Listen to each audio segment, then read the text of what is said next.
Perseverança, pessoal. Etimologia da palavra vem do grego proskarterio. Se alguém souber grego, corrija. Mas o que significa ao pé da letra? Pegando no grego. Dar continuidade a uma ação após intenso esforço. Então, mesmo após um grande esforço empreendido, continuar nisso. Ou trocando em miúdos, perseverança é uma terça-feira. Porque na segunda-feira você já empreendeu um grande esforço para levantar da cama, fazer seus afazeres. E na terça-feira você tem que continuar fazendo isso. Então, pensa na terça-feira. Eu quero salientar o fato de que todos nós somos perseverantes. Tá? Se você se acha não perseverante, fique tranquilo. Você é um perseverante. Eu vou te mostrar aonde você é perseverante. Por exemplo, vocês estão sendo perseverantes neste exato momento. Quando vocês, com paciência, uns com mais, outros com menos, vão suportar minha palestra até chegar à resenha, que é o ponto mais importante esperado dessa noite. Vocês não precisam ficar acanhados, tá? Eu também estou esperando pela resenha. Mas o fato é de que a nossa perseverança, ela é muito presente.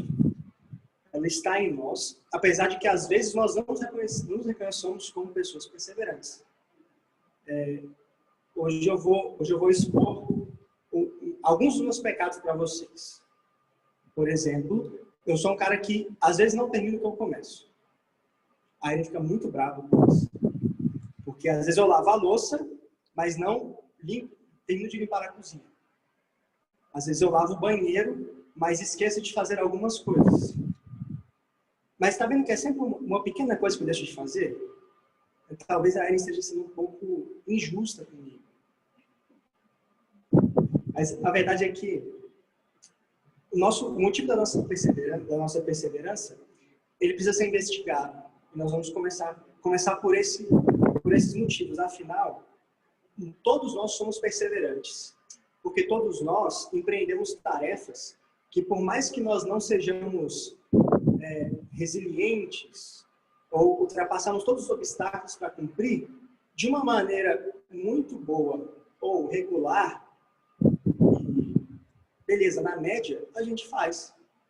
Por exemplo, eu acredito que todos aqui ou estudam ou trabalham. Eu acho que não tem ninguém da geração nem estuda nem trabalha. Então, nós somos perseverantes em alguma instância nisso.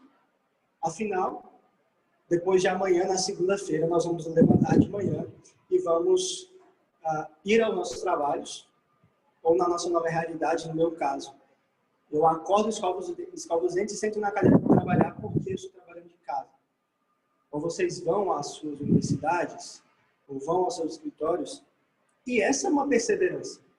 Afinal, se a gente não fosse perseverante nisso, a gente não ia estar, não ia viver. Essa é coisa que a gente faz. E a gente é assim. A gente se presta a fazer um curso superior ou a trabalhar em alguma coisa. Claro que a gente busca um sustento e tal, mas exige uma grande dose de perseverança para a gente poder, todos os dias, mesmo apesar das grandes dificuldades que a gente enfrenta, das frustrações que nós temos nos nossos trabalhos, ou daquela matéria insuportável, mas que você precisa ir comparecer àquela aula, nós somos perseverantes nessas coisas. A grande questão que eu quero ressaltar nesse primeiro momento da palestra é: a gente já parou para investigar quais são os motivos dessa nossa perseverança? E eu vou trazer a gente para um lugar que está sendo bastante debatido, ultimamente na teologia, na matéria de cosmovisão, que são as liturgias ordinárias. As liturgias ordinárias, que é um insight do James Smith, nessa trilogia, não sei se vocês conhecem, Desejando o Reino. São 3 livros, então, Desejando o Reino, Aguardando o Reino. Desculpa, Desejando o Reino, Imaginando o Reino e Aguardando o Rei, que é o que a gente está estudando na teologia pública. O fato é que, provavelmente, você já ouviu falar disso. Mas a gente precisa retomar esse insight, porque o James Smith, ele observou muito bem em como fazer essa exegese cultural dos nossos tempos. ele levanta que nós somos seres que desejam, seres litúrgicos, seres que adoram. Vocês talvez conheçam Você é Aquilo que Ama, que é um resumo dessas ideias que ele apresenta nesses 3 livros de maneira mais robusta e mais profunda. Tese básica. James Smith não inventou tudo isso. Ele bebe muito de Agostinho, bebe de uma tradição da igreja, mas que nós somos aquilo que nós amamos, ou aquilo que nós adoramos.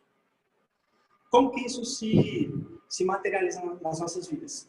É aquilo que nós fazemos todos os dias. A liturgia daquilo que nós temos como ordinário. Então, quando nós praticamos os nossos afazeres de segunda a sexta, nós sinalizamos coisas que nós gostamos, que nós adoramos, que nós amamos. Em coisas talvez muito pequenas. Mas elas são comunicadas ali. Então, e todo esse processo, ele tem um caráter formativo. Nós não nos aproximamos das coisas que nós fazemos, ou daquilo que nós vivemos, de uma maneira neutra. Nós somos formados por aquilo que nós vivenciamos. E hoje eu quero falar sobre 2 aspectos principais baseados no livro do Francis Schaeffer, Como Viveremos. Esse livro é antigaço e excelente, continua sendo muito atual. Hoje nós vamos falar sobre como que as nossas liturgias, elas comunicam um anseio que nós temos e que talvez todo mundo tenha, mas que a gente não consegue materializar em palavras, que é um anseio por paz pessoal e prosperidade. O Schaeffer esse livro, ele vem discorrendo vai fazendo uma análise de vários momentos históricos. Basicamente, ele faz uma análise de toda a história. Claro, bem por cima, alguns esboços, né? Mas, no geral, ele vai falar de toda a história. E quando ele chega na sociedade atual, ele fala o seguinte, que todas as pessoas buscam, em última instância, paz pessoal e prosperidade. Qual que é a definição dele para isso? E eu vou ler para vocês. Paz pessoal significa ser deixado em paz e não ser incomodado pelos problemas alheios, sejam eles problemas mundiais ou locais. Significa poder viver a sua própria vida, reduzindo ao máximo a possibilidade de ser incomodado. Paz pessoal significa ter seu próprio estilo de vida pessoal, sem ser perturbado por toda a vida, não interessando as consequências na vida dos meus filhos e netos. Prosperidade significa um extraordinário e sempre crescente padrão de vida material. Uma vida feita de coisas e mais coisas. Um sucesso medido por um nível cada vez maior de abundância material. Parece muito horrível, egoísta e despido de virtudes cristãs. É exatamente o que isso é. Mas, em última instância, esses pensamentos, eles permeiam o nosso imaginário e talvez façam parte das nossas motivações de fazermos o que fazemos. E, nesse ponto, muitas vezes a nossa perseverança da segunda a sexta está apoiada nessa motivação. E talvez você nunca tenha parado para pensar sobre isso. Mas, de fato, isso é uma coisa que acontece. Talvez não aconteça com você, mas acontece com muitas pessoas. Eu diria com que a maioria delas. E o pior é que é de uma maneira irrefletida. As pessoas não ouviriam isso, essa articulação proposta pelo chefe, e falar assim, não, eu sou assim. Mas elas são. E nós somos assim. Porque nós temos um coração que é quebrado. Nós temos uma realidade do pecado que estragou essas nossas motivações. Então, em última instância, você agora não pode mais alegar ignorância a respeito disso. Você precisa investigar o seu coração para poder entender e esmiuçar quais são as motivações que te levam à sua perseverança diária, anual, daqui para frente. Porque agora você não é mais indesculpável, usando a linguagem de Paulo aos Romanos. Você sabe. E a gente precisa refletir sobre isso como igreja. Refletir sobre isso como mocidade, porque nós temos uma vida a ser vivida. E a nossa média de idade aqui deve girar em torno de 25 anos de idade. Então, vocês estão basicamente saindo da universidade, começando seus empregos, mirando o casamento. E a gente precisa saber, então, quais motivações são essas que vão nos levar a viver a nossa vida daqui para frente. E vamos discorrer um pouco mais sobre isso. Então, esses pontos, eles são... Onde eles estão presentes na sociedade? Paz, pessoal, prosperidade. Eles estão postos, por exemplo, na nossa lógica de mercado. A lógica capitalista, liberal, ela vai evidenciar, vai propiciar muito dos meios para a gente viver isso aqui. Prosperidade do chefe, nessa definição, é uma acumulação. E aqui eu levantei alguns pontos que a gente pode falar sobre essa lógica de mercado liberal, essa lógica capitalista. Primeiro ponto que é super ressaltado, nós vemos com isso diariamente, competição. Nós somos sempre colocados numa atmosfera de competição, em qualquer coisa. Se você tem um irmão mais novo ou mais velho, você sabe o que eu estou falando. A gente vive competindo nas coisas mais bobas, nas coisas mais importantes. É interessante como isso é levado a uma escala absurda, porque com a internet agora a gente pode competir com todo mundo, né? Inclusive ver o quanto que a gente está muito ruim na classificação geral. A competição é inata. E aí, essas coisas que eu estou falando aqui, alguns pontos que eu vou levantar, não necessariamente eles são ruins na sua essência, mas existe uma agenda, uma motivação por trás que ela é prejudicial. Maximização do lucro. O capitalismo é gerado por isso. Esse é o motor. A busca por eficiência máxima. Quem é administrador sabe. Eficiência, criatividade e eficácia. Vocês sabem definir essas coisas aí.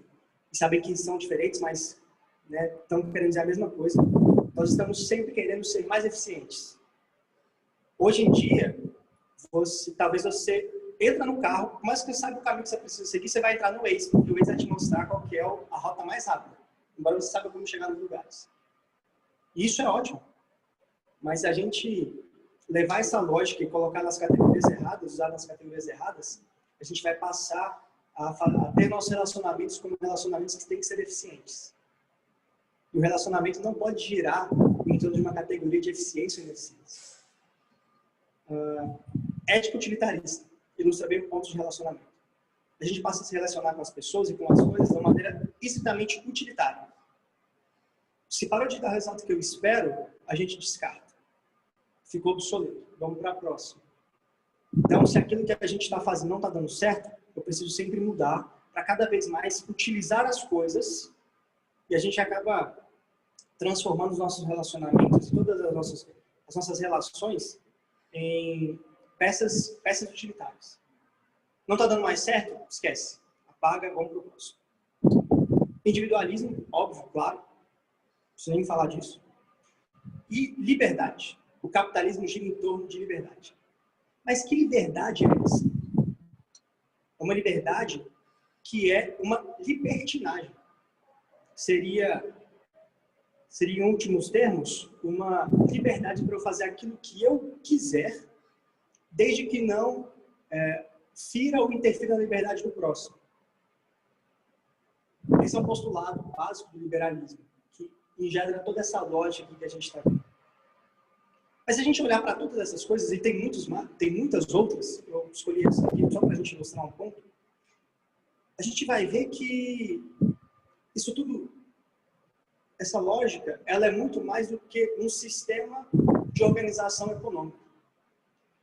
Mas o capitalismo liberal e o liberalismo, e eu vou colocar mais ou menos tudo no mesmo bolo, ele está preocupado em ser ele tem preocupações religiosas. Ele escapou desse âmbito de organização de mercado, de uma organização econômica.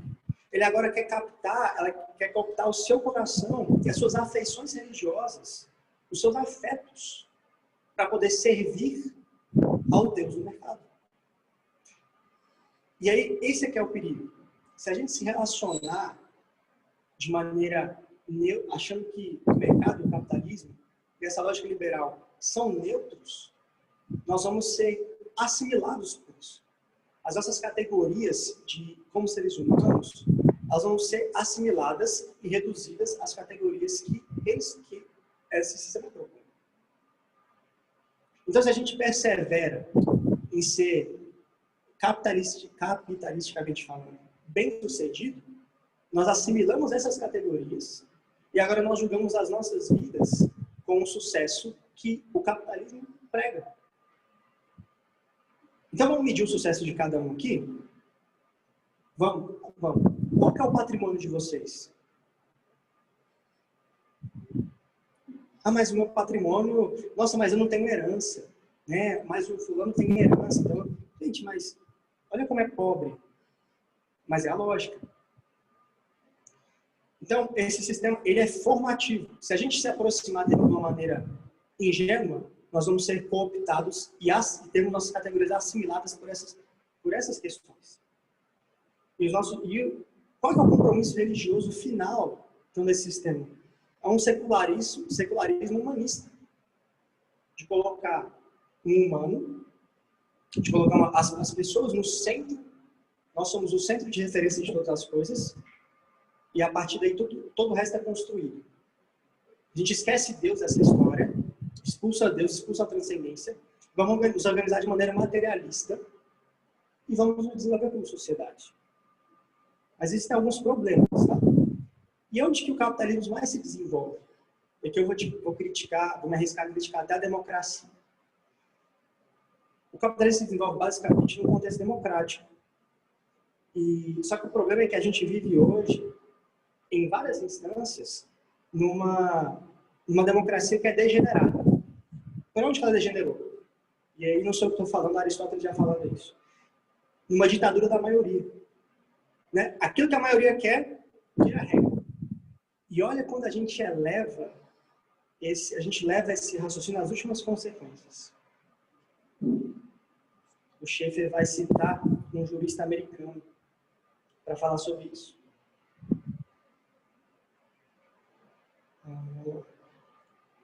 A verdade é o seguinte, que o voto majoritário daquela nação, que tem a capacidade...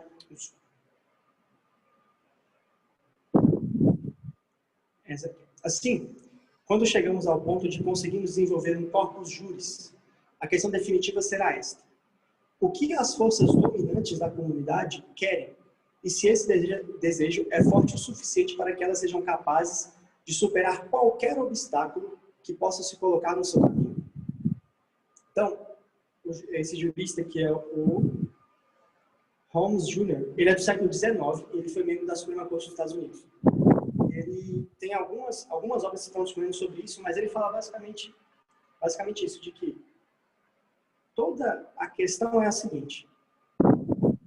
Chegamos num nível de desenvolvimento social, de sociedade, em que não importa mais os conceitos de verdade, os conceitos absolutos, eles não importam mais. O que importa agora, e a gente vai levar as últimas consequências disso, é que se a maioria quiser, nós vamos conseguir empreender.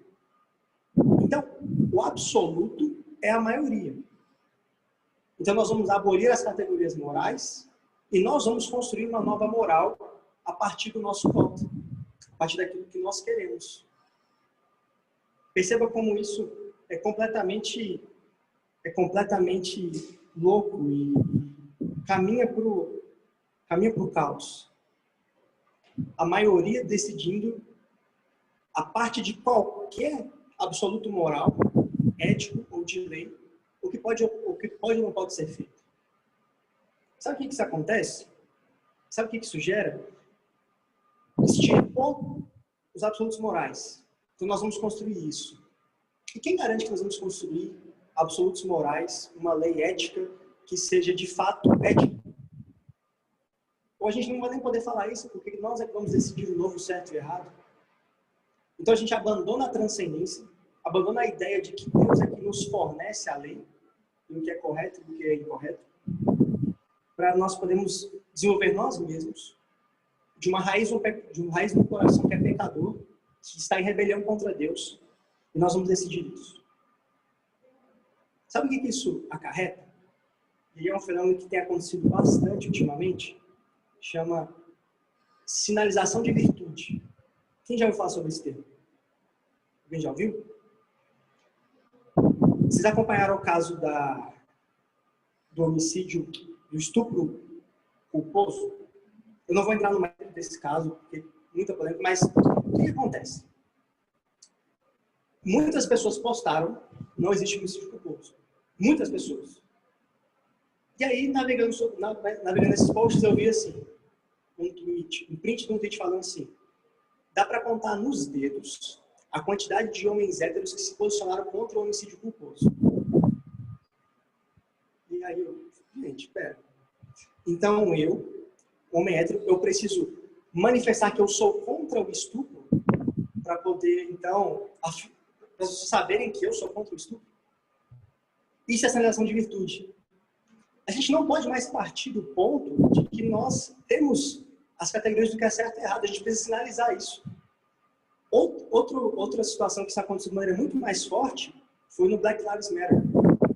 Você tinha que postar que você era contra o racismo. Senão você podia ser confundido com alguém que... Mas as pessoas que estão caladas se omitindo nesse momento, elas colaboram com os racistas. Sério?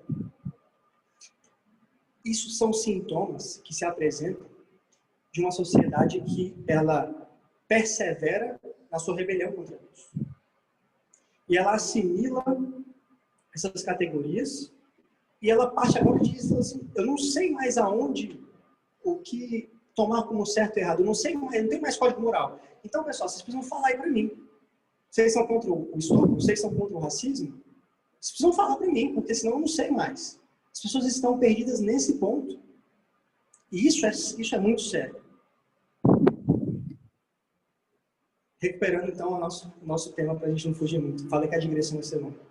Mas o fato é de que se a gente se relaciona com a sociedade, da maneira com que nós fazemos, tá? Todos os dias, de uma maneira irrefletida e sem encarar com que isso nos forma, que é uma pedagogia para nós, a gente vai se assimilando a esses termos e vai procurando cada vez riquezas mais reduzidas. Paz, pessoal e prosperidade. Se a gente tiver isso aqui, tá bom. Mas a vida cristã nos proporciona, de fato, uma vida real, que é repleta de todas as potencialidades que nós somos criados para existir e viver. Nós só podemos reconhecer isso e fazer isso quando nós estamos tons Cristo por essa realidade. A gente não pode se conformar com nada menos do que a realidade total e completa, do que com a verdade. Essa é a nossa perseverança. Nós vamos entrar agora mais a fundo nesse tema. Vamos olhar agora, biblicamente, como que esse tema é traçado. E aí eu separei alguns textos para a gente abrir. O primeiro texto está lá em Lucas 8, a partir do versículo 15.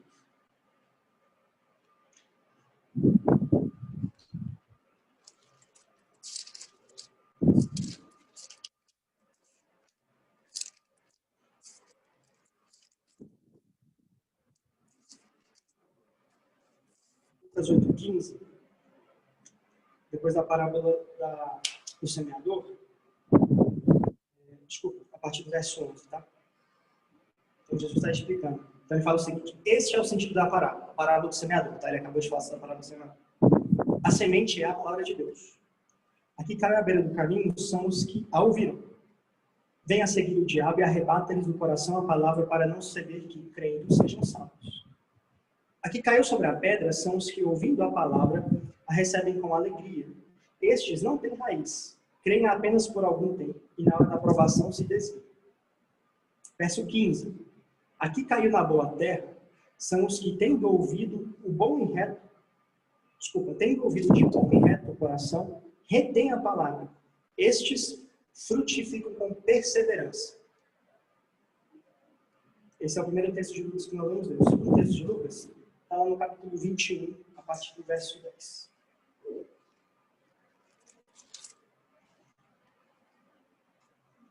Lucas 21, 10. Aqui Jesus está falando sobre a grande provação, o princípio das lutas.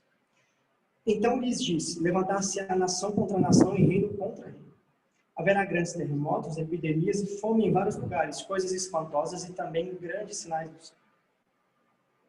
Antes, porém, de todas as coisas, lançarão mão de vós e vos perseguirão, entregando-vos às sinagogas e aos cárceres, levando-vos à presença de reis e governadores, por causa do meu nome.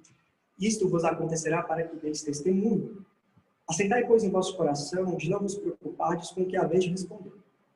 Porque eu vos darei boca e sabedoria a que não poderão resistir, nem contradizer todos quantos se vos opuserem. E sereis entregues até por vossos pais, irmãos, parentes e amigos, e matarão alguns dentre vós. De todos sereis odiados por causa do meu nome. Contudo, não se perderá um só fio de cabelo da vossa cabeça. E na vossa perseverança, que ganhareis a vossa alma. Então, se a gente olhar para os contextos e para as duas passagens de Lucas, a perseverança, ela engendra frutos. Então, na parábola do semeador, a perseverança engendrou a salvação. Porque eles ouviram de correto coração e perseveraram na fé, para isso foram salvos. Nesse texto, a perseverança faz com que nós ganhemos a nossa alma. Nós vamos resistir a toda essa sorte de tribulação e nós vamos ser salvos. Então, frutos advêm da perseverança. Bons frutos advêm da perseverança. Vamos agora para Romanos. Romanos 5, texto muito conhecido.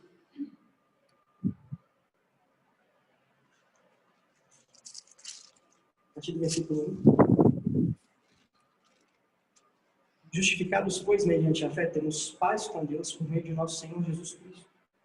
Por intermédio de quem obtivemos igualmente acesso pela fé a esta graça na qual estamos firmes. Gloriamo-nos na esperança da glória de Deus. E não somente isto, mas também nos gloriamos nas próprias tribulações, sabendo que a tribulação produz perseverança. Perseverança, experiência e esperança. Ora, a esperança não confunde, porque o amor de Deus é derramado em nosso coração pelo Espírito Santo que nos foi otorgado. Segundo texto nessa linha, Tiago 1, de 1 a 4.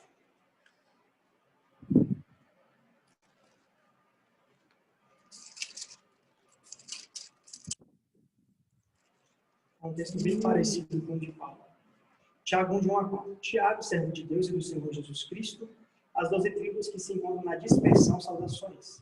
Meus irmãos, tende por motivo de toda alegria ou passardes por várias provações, sabendo que a aprovação da vossa fé, uma vez confirmada, produz perseverança. Ora, perseverança deve ter ação completa, para que sejais perfeitos e íntegros, em nada deficientes. Então, uma conclusão que a gente pode tirar também desse texto é que a perseverança é um fruto da tribulação. Então, nós só vamos desenvolver uma perseverança cristã, categorizada à luz da Bíblia, quando nós formos provados. Por quê? Porque a perseverança é dar continuidade a uma ação, mesmo após intenso esforço. Eu não sei se você já foi de fato, passou por uma provação, de uma maneira com que alguns apóstolos descrevem, algumas cartas descrevem. Talvez você não vá passar por uma provação como Paulo passou, quando ele relata toda a sua jornada de desventuras. Mas o fato é de que, inevitavelmente, nós seremos provados. E essa provação é que vai nos fazer criar em nós essa perseverança. Essa é a didática com que Cristo nos ensina. Então, a perseverança é um fruto da tribulação e a perseverança gera frutos. Nesses textos que a gente leu, que eu selecionei, existe um ciclo virtuoso, onde nós somos provados, porém nós desenvolvemos a perseverança nos dá esperança, e a perseverança A esperança seria o fruto da perseverança. Mas, para caminhar para o final, para a conclusão, eu quero ilustrar com uma história belíssima do Velho Testamento. Está lá em Números 13. Vamos abrir? Depois que a gente pescou esses textos aqui, a gente vai ver uma história. E é mais legal aprender esses conceitos através da narrativa. Números 13. É a história de Josué e Caleb. Vou ler alguns versículos desse capítulo, para indicar para vocês. Versículos 1 e 2. Disse o Senhor a Moisés: envie homens que espiem a terra de Canaã, que eu hei de dar aos filhos de Israel. De cada tribo de seus pais enviareis um homem, sendo cada qual um príncipe entre eles. O povo sai do Egito. O povo é liberto, recebe a lei e está na hora de entrar na terra prometida. Repare que, olha o verso 2. O Senhor está dizendo a Moisés, assim, eu vou dar para vocês essa terra. Eu vou dar. Mas agora, vamos começar a agir nesse plano. Já está feito, tá? Mas eu preciso que vocês atuem. Pega 12 espias, esses espias serão os príncipes das tribos, vocês vão espiar a terra.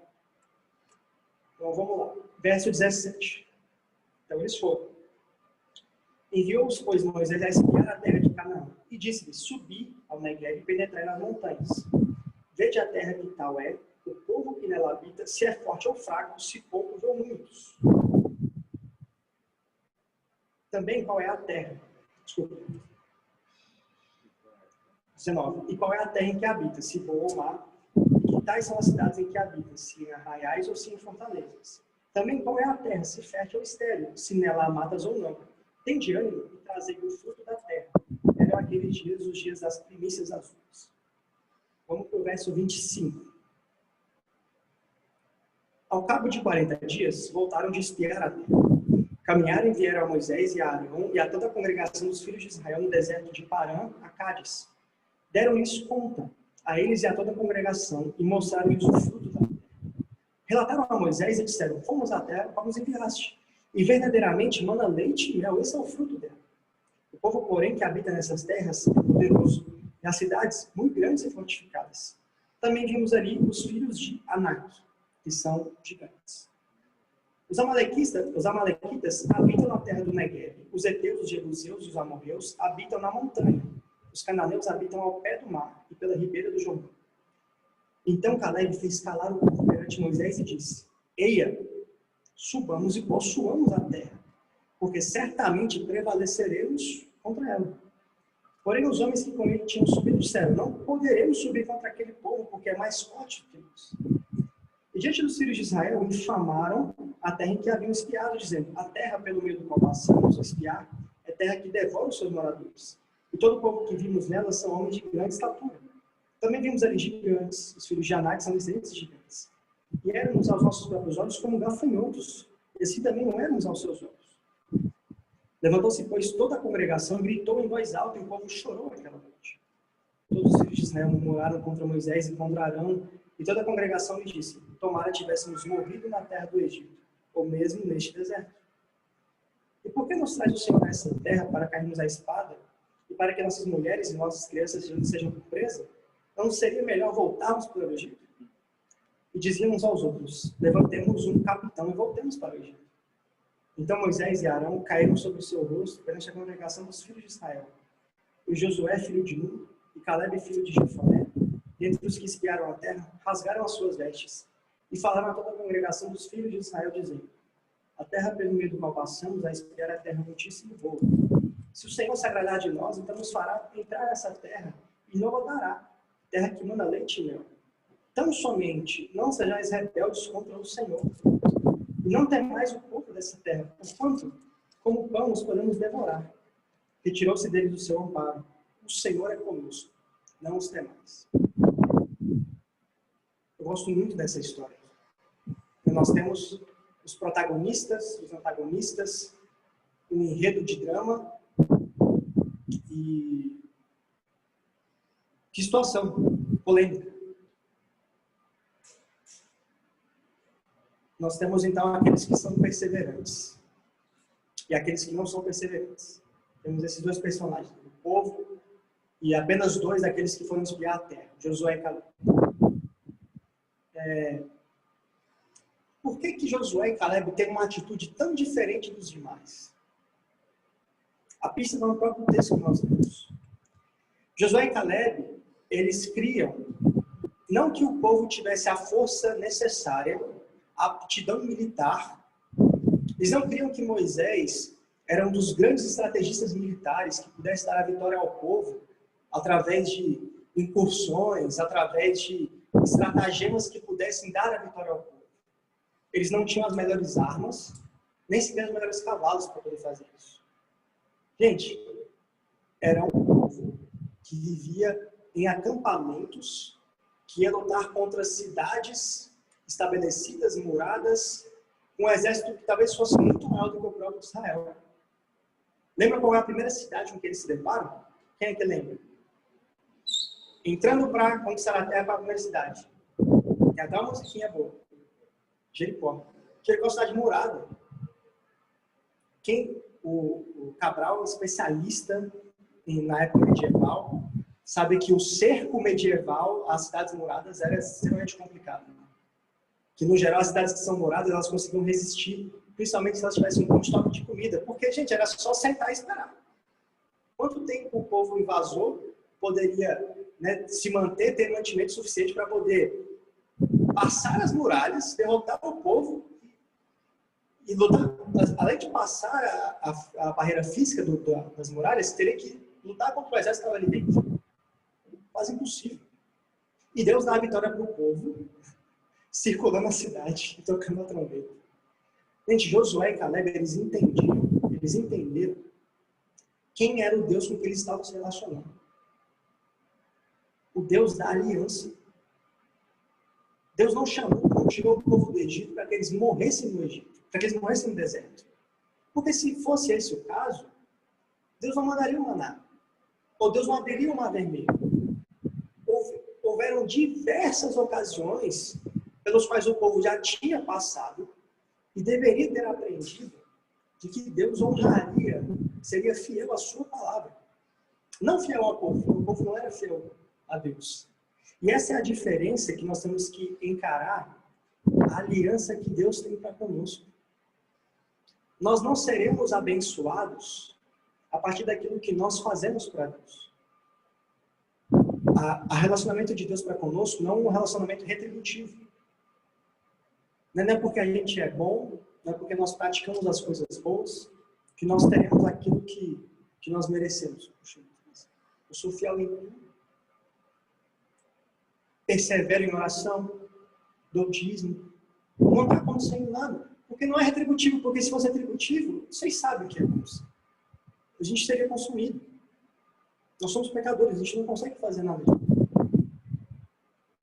Então, a perseverança está muito ligada à fé. A perseverança só existe aqui se há fé. E Josué e Caleb foram perseverantes porque eles tinham fé no Deus da aliança, que tinha se mostrado e se revelado àquele povo. O que acontece, então?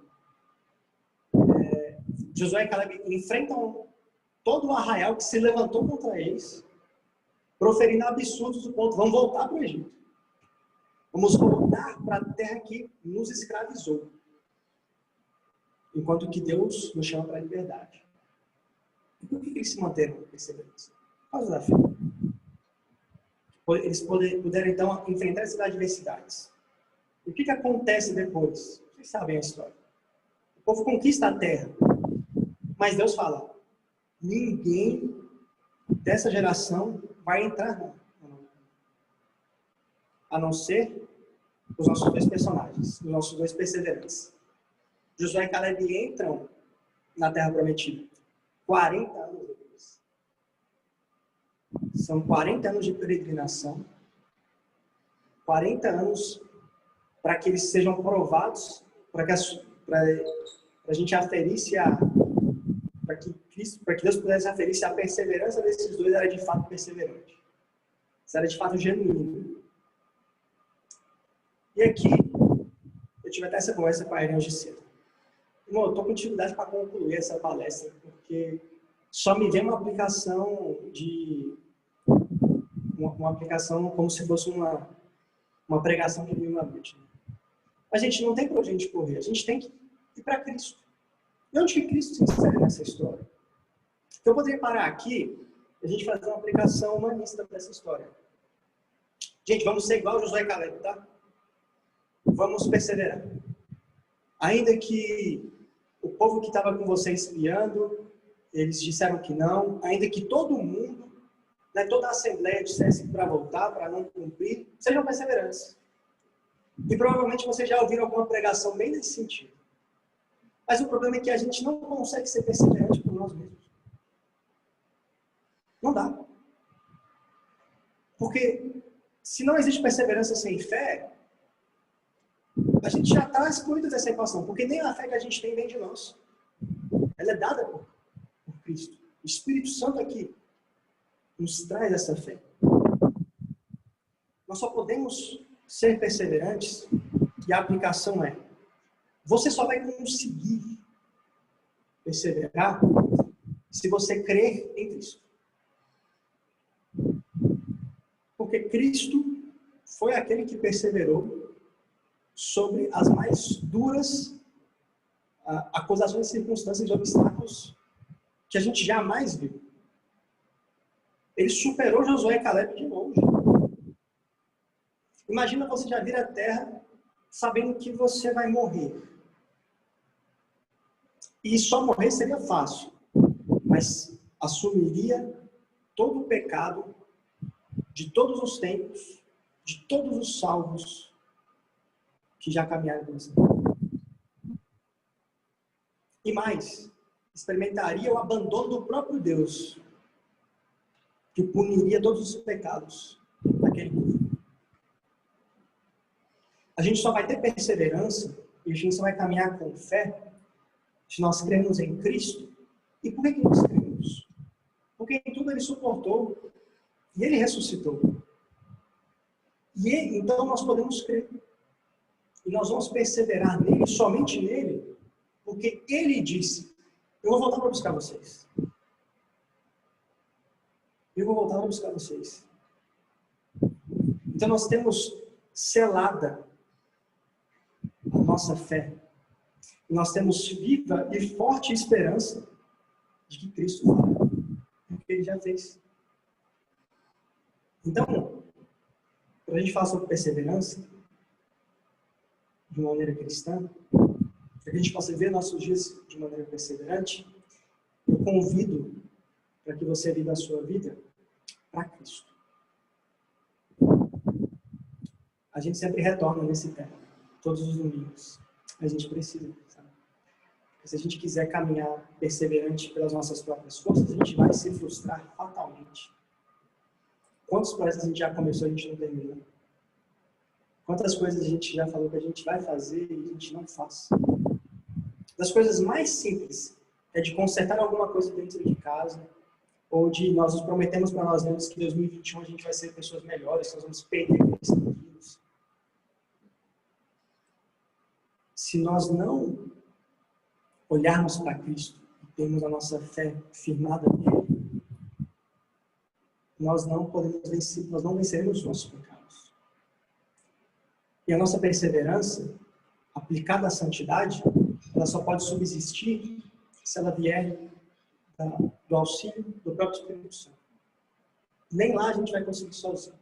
A gente precisa de ajuda. E nós temos ajuda. Nós temos essa fiel presença. Josué e Caleb puderam ser perseverantes porque eles creram no Deus da aliança. A perseverança então pressupõe a fé. Então, se nós temos fé, nós podemos então ser perseverantes. E a gente entra nesse ciclo virtuoso. Que a gente produz bons frutos, mesmo ainda que provados, nós desenvolvemos a esperança. E fica tranquilo, a fé vai vir. Não é seu, não. Não é prerrogativa nossa, é dom de Deus. Então, que a gente possa encarar, sermos resilientes em Cristo. sermos perseverantes em Cristo. Essa é a verdadeira perseverança. Amém? Vamos lá? Pai querido, muito obrigado, Deus, pela tua santa palavra. Ela nos ensina. E ela não só, Pai, faz uma concatenação lógica de ideias para que nós possamos racionalmente entender essa mensagem. Ela vai profundo nos nossos corações. Ela tem essa linguagem especial que abre a nossa alma e de fato expõe aquilo que precisa ser exposto e penetra e nos ensina, e nos exorta, e nos acalma, e nos revela a verdadeira esperança que é Cristo.